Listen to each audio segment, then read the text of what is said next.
Señoras y señores, bienvenidos a Memoria 68, emisión en la que retrocedemos 50 años para rememorar los Juegos Olímpicos de México. En este programa recordaremos la innovación extraordinaria que hizo nuestro país al organizar una Olimpiada Cultural en paralelo a las competencias deportivas.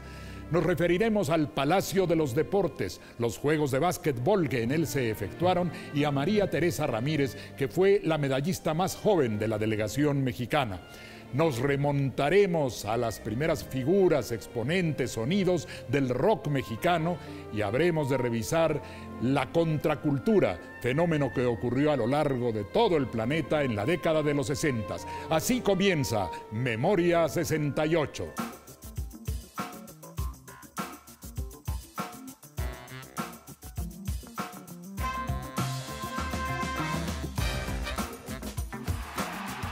Los Juegos de la 19ª Olimpiada marcaron un antes y un después en la historia.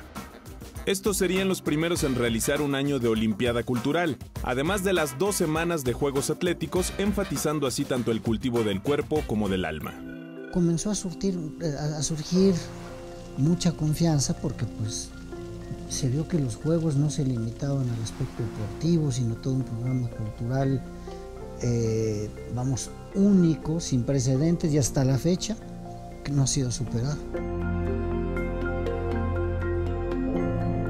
Entonces había que juntar a los jóvenes, convocarlos, no solo para competir, sino también para convivir. Eso es lo importante. ¿Convivir para qué? ¿Cómo te vas a entender? En el deporte pues es una competencia y en la cultura es una convivencia, que tú conozcas de los otros. Ese fue el objetivo y de ahí surge, con este objetivo, todo este programa cultural. Así, la noche del 19 de enero de 1968, en el Palacio de Bellas Artes en la Ciudad de México, se llevaría a cabo la inauguración del programa cultural de los Juegos de la 19ª Olimpiada, con las palabras proféticas del presidente del Comité Olímpico Internacional, Avery Brundage. En la historia de los Juegos Olímpicos se recordará que fue México, un país relativamente joven, que abrió el camino a la pureza, belleza y sencillez de los Juegos Olímpicos. Dentro de este programa se desarrollaron 20 actos.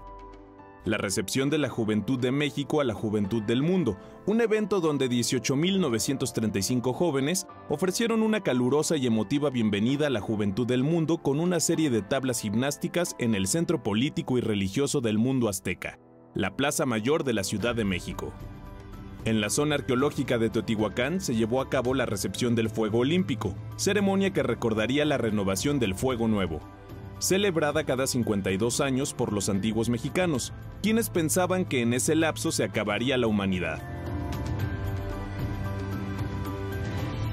La Olimpiada Cultural también incluyó al séptimo arte con una reseña cinematográfica, festival de películas cuyo fin era exaltar los ideales que deben perseguir los jóvenes en un mundo nuevo.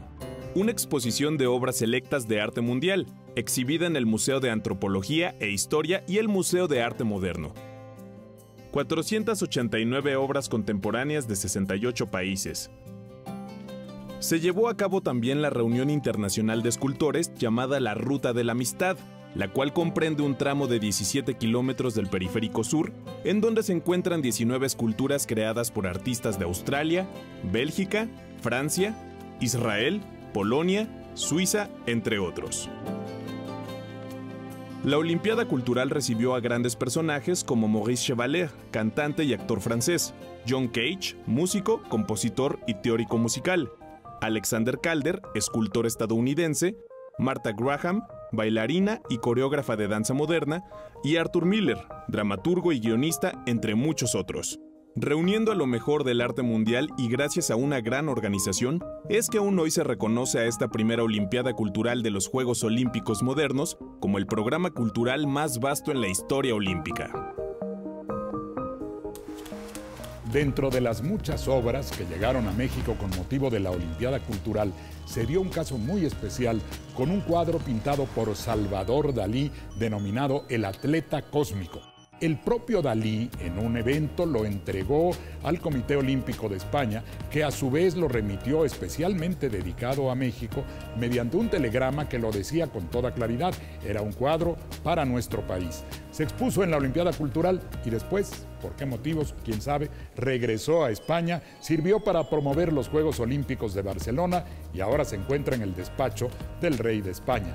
Salvador Dalí fue un revolucionario en su arte, en la pintura, y también había innovaciones en otras artes, como en la música. Así aparece entonces el rock mexicano.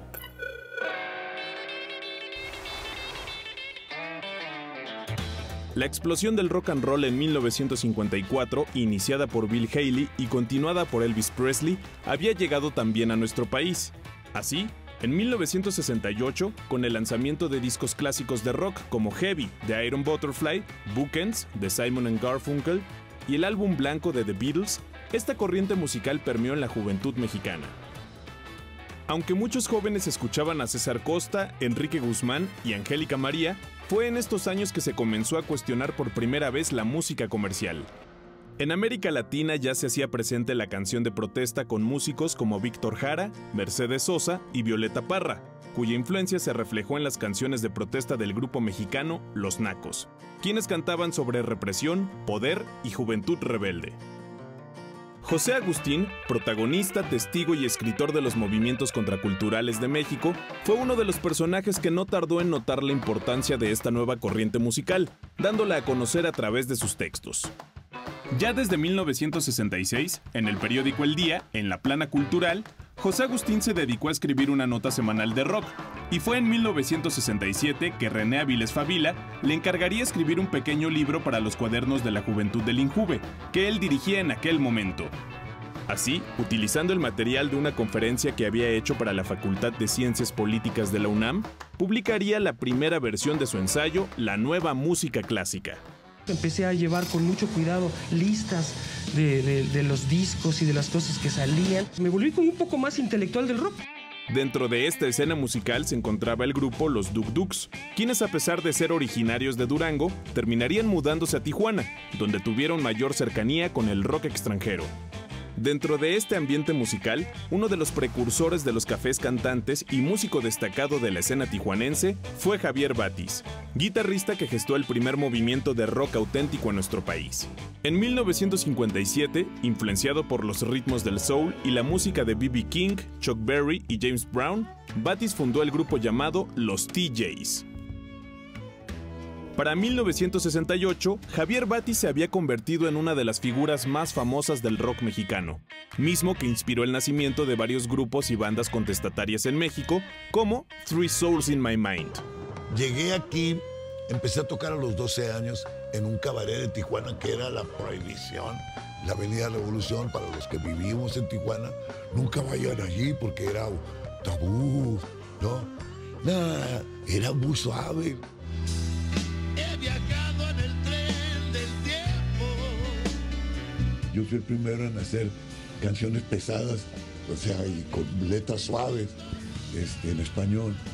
Antes que Lora y antes que Rodrigo, y después de los Tin Tops y después de que ellos hacían las letras sobre los covers.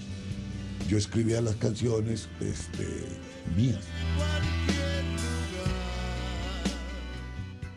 En 1971 sucedió el tan conocido Festival de Rock y Ruedas de Avándaro, un evento que desataría la represión y censura hacia el rock nacional. Iba a haber una carrera de coches, ¿verdad? Que empezaba a las 8 de la mañana. Entonces, el típico que arregla todo dijo, pues ¿por qué no organizamos un concierto? Que empiece a las 8 de la noche y termine a las 8 de la mañana. Y a las 8 de la mañana empiecen las carreras. Para que venga más gente. Pensaban que iban como unas 10,000 personas, ¿verdad? Pero cuando llegó toda la raza y se estaban acampados en las carreteras.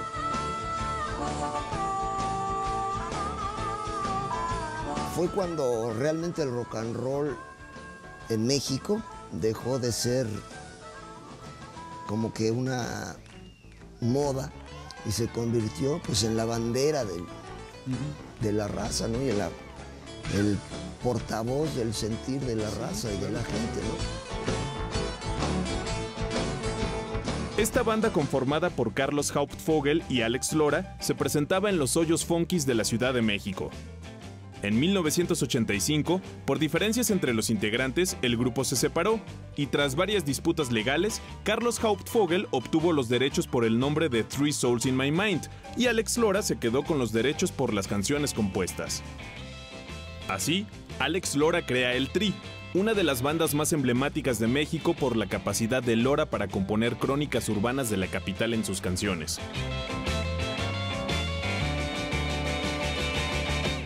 En la actualidad, medio siglo después, el Tri y todas las bandas que lo precedieron se han convertido en los pilares para lo que hasta hoy conocemos y disfrutamos como rock mexicano.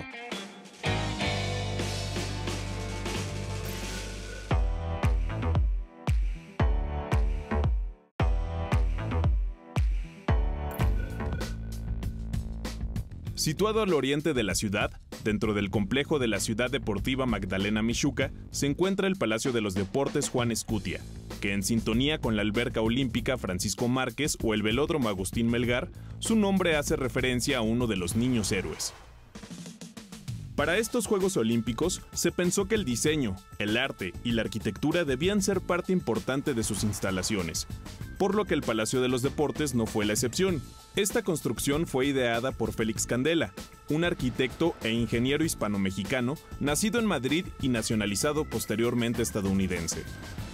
Félix Candela estudió arquitectura en la Escuela Superior de Madrid, donde se licenció en 1935. Después de la Guerra Civil, en 1939, se exilia a México, donde fundó la empresa Cubiertas Ala. Uno de los sellos de su arquitectura son los paraboloides hiperbólicos o cascarones, formas geométricas con extraordinaria eficacia dada su funcionalidad, economía y estética. Sin embargo, la calidad de su obra radica en la sensibilidad para proyectar espacios, por lo cual fue llamado arquitecto estructurista.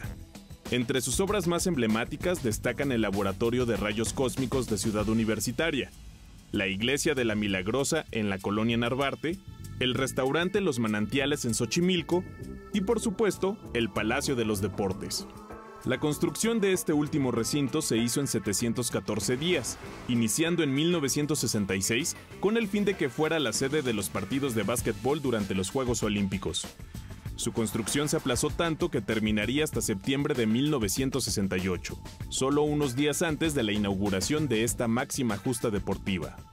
De base circular y cubierta con una bóveda metálica, compuesta por una retícula de acero armado con arcos que siguen su forma geodésica, la mayor característica de esta construcción es la utilización de materiales ligeros, una mezcla de madera resistente al agua cubierta de cobre, lo que le da ese color tan particular. Así, el Domo de Cobre, como se le apodó, se convertiría en uno de los símbolos de la capital mexicana ante el mundo y uno de los foros más importantes de la industria musical, donde se han presentado figuras como Soda Stereo, Pearl Jam, Roger Waters, Kiss y, por supuesto, el Tri.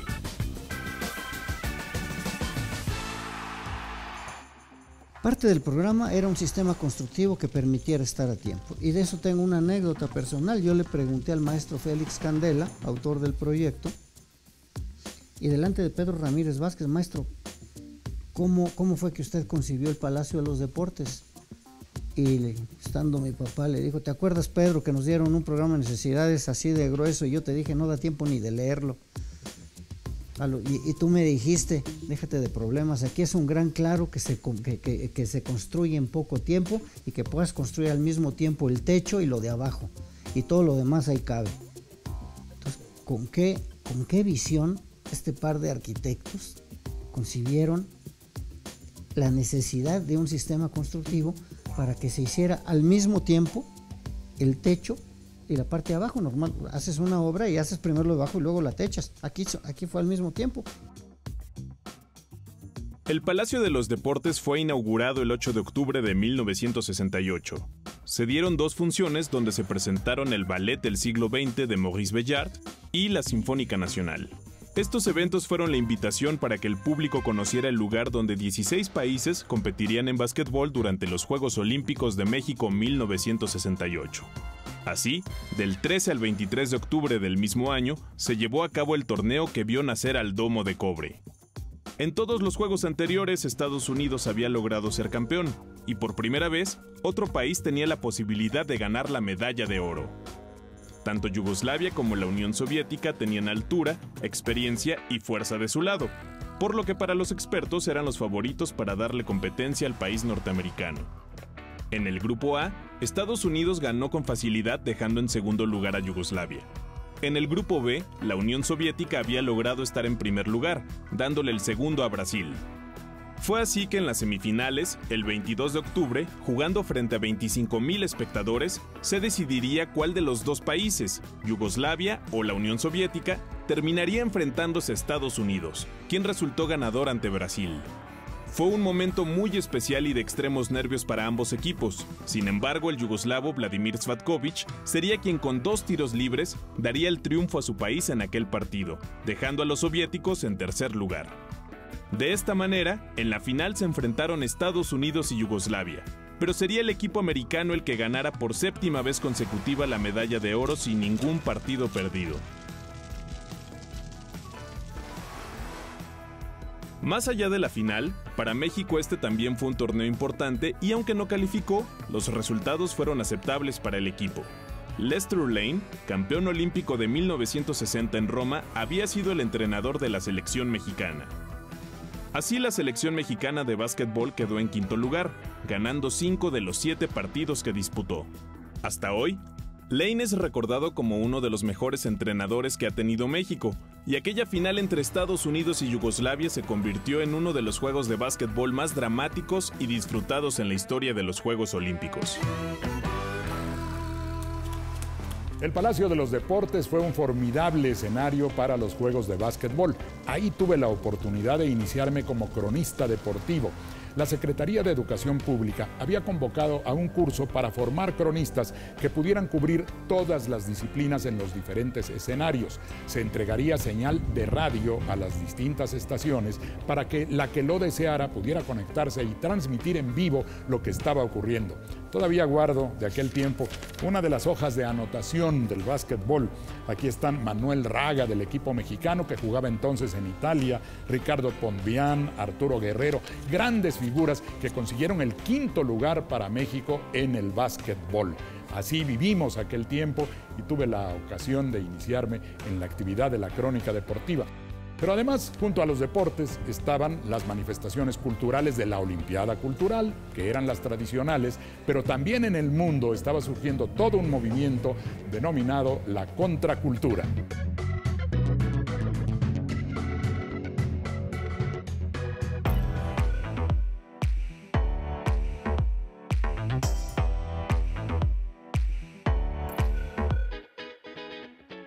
Al final de la década de los 60, el mundo se encontraba en medio de un levantamiento social, representado por los movimientos juveniles que buscaban romper con el sistema establecido. Reflejo de esto se pudo encontrar en varias manifestaciones artísticas y culturales. Una de las grandes revoluciones en el teatro fue la obra musical Hair, una historia ambientada en la ciudad de Nueva York en 1967, en plena guerra de Vietnam. Esta obra narra los dilemas de un grupo de hippies en su lucha contra el sistema, la intolerancia y la deshumanización de la sociedad. Al ser rechazado por diversos productores, esta obra fue presentada en el Public Theater del Off-Broadway y en un club llamado The Cheetah, antes de su gran estreno el 29 de abril de 1968 en Broadway. La composición de este musical y las mezclas de música pop-rock resultaron ser algo completamente nuevo. En otras partes del mundo, como en Reino Unido, esta obra significaría el fin de la censura en los escenarios teatrales del país, al presentar desnudos parciales en algunas escenas, lo cual generó gran controversia. A toda esta manifestación de rechazo por parte de los jóvenes a los valores dominantes, en la década de los 60 se le comenzó a conocer con el término de contracultura. Algunos de los elementos característicos de este movimiento fueron el uso de sustancias alucinógenas, la música psicodélica y la literatura como forma de ampliar los sentidos. A pesar de que en 1938 fue por primera vez sintetizada la dietilamida de ácido lisérgico, o LSD, por el suizo Albert Hofmann y probada por él mismo en 1943, sería entre 1958 y 1965 que el LSD se convertiría en un referente de la nueva cultura americana y en manos de Timothy Leary se crearía el grupo de jóvenes conocidos en la historia como hippies. El término contracultura fue implantado por Theodore Roszak en su libro publicado en 1968, El nacimiento de una contracultura, la que describiría como una exploración del comportamiento concreto de la conciencia. Casi 20 años más tarde, en un texto titulado Summer of Love, Roszak recordó que aquel movimiento llevaba virtudes más positivas. Fue en este movimiento que comenzaría la salida de jóvenes estudiantes a las calles para discutir los asuntos que les parecían más relevantes, como la paz global, el fin de las injusticias de raza y género, la libertad de pensamiento y conducta y el autoritarismo de los gobiernos. México también se redefiniría como un país moderno y su juventud buscaba expresarse de muchas maneras.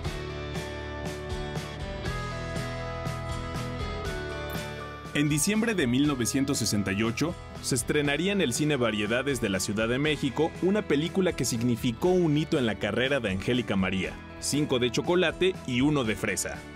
El nombre de la película surge de una escena donde Brenda, el personaje de Angélica María, junto con sus amigos, cometen un crimen al momento de asaltar una tienda departamental para llevarse 5 helados de chocolate y 1 de fresa. Los elementos expuestos en la película, el consumo de alucinógenos y las fechorías que cometen los jóvenes eran actitudes que anteriormente no se mostraban en el cine juvenil mexicano, el cual estaba lleno de sermones moralinos de los adultos, por lo que esta película representaría parte de la ruptura que se estaba dando en aquel momento. Este parteaguas también se dio en la literatura. Unas décadas antes, con el movimiento Beat en Estados Unidos, los escritores como Jack Kerouac y Allen Ginsberg darían comienzo a un camino para los nuevos escritores de la época de los 60 en México.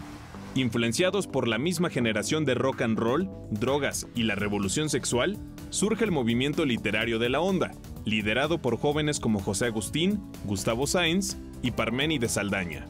El término de la onda fue acuñado por la escritora Margot Glantz en su estudio preliminar a su antología Onda y Escritura en México. Será entonces a mediados de 1968 que se publicarían las obras más importantes dentro de esta corriente. Inspirado por la actitud contracultural de los beatniks, García Saldaña escribió su primera y más reconocida obra, Pasto Verde. Aunque Parménides fue considerado el representante principal de este movimiento literario de la onda, hubo otros autores y títulos que revolucionarían la forma de contar historias, utilizando un lenguaje que permitía tener más cercanía con la realidad de los jóvenes. Tales obras fueron Gazapo de Gustavo Sáenz, En caso de duda de Orlando Ortiz y De perfil de José Agustín. Es así que los Juegos Olímpicos, el rock, la ideología de amor y paz de los hippies y el movimiento literario de la onda trajeron consigo la aparición de la juventud en la vida activa del país. Una juventud que hasta hoy sigue viva. En esa época surgió toda una generación de cantantes que hacían las delicias de quienes los escuchábamos. Angélica María, Enrique Guzmán, César Costa, Alberto Vázquez, otra magnífica voz, la de Manolo Muñoz, con los rebeldes del rock Johnny Laboriel. Y algo que nos impactó muchísimo en ese tiempo fue la muerte de Toño de la Villa, el cantante de Los Locos del Ritmo, quien falleció de cáncer a los 22 años. Todavía recordamos su interpretación de Tus Ojos, que era un remanso de romanticismo en medio de las agitaciones del rock. Afortunadamente, muchos de ellos siguen dando conciertos y llenando las salas. Pero volvamos a la juventud de 1968 y recordemos a quien fuera la medallista más joven de la delegación mexicana, María Teresa Ramírez. Los jóvenes en México no solo destacaban en las disciplinas culturales y artísticas, sino también en el deporte. Un claro ejemplo de esto fue el de María Teresa Ramírez, una joven nadadora de estilo libre y de espalda, que en los Juegos Olímpicos de 1968 le daría a México una medalla de bronce, convirtiéndose así en la medallista olímpica más joven de México con tan solo 14 años de edad cumplidos. Antes de los Juegos Olímpicos en México, María Teresa ya era reconocida por su notable forma de competir. En 1966, en los Juegos Centroamericanos y del Caribe, María Teresa, quien aún no cumplía 12 años, se había hecho acreedora de 3 medallas de bronce, una en nado libre individual y 2 en relevos. Ya para los Juegos Olímpicos de 1968, María Teresa se sometió a una serie de entrenamientos para mejorar su velocidad en el nado y lograr obtener una medalla. Así, En las competencias participó en diferentes categorías, 200, 400 y 800 metros libres. Venciendo a la australiana Karen Lynn Moras por 1/10 de segundo, fue que obtuvo el tercer lugar en la categoría de 800 metros libres. Desde entonces, María Teresa fue la segunda mexicana en triunfar en los Juegos Olímpicos y la primera en enaltecer la juventud en el deporte mexicano, siendo hasta el día de hoy un ejemplo para las nuevas generaciones de atletas.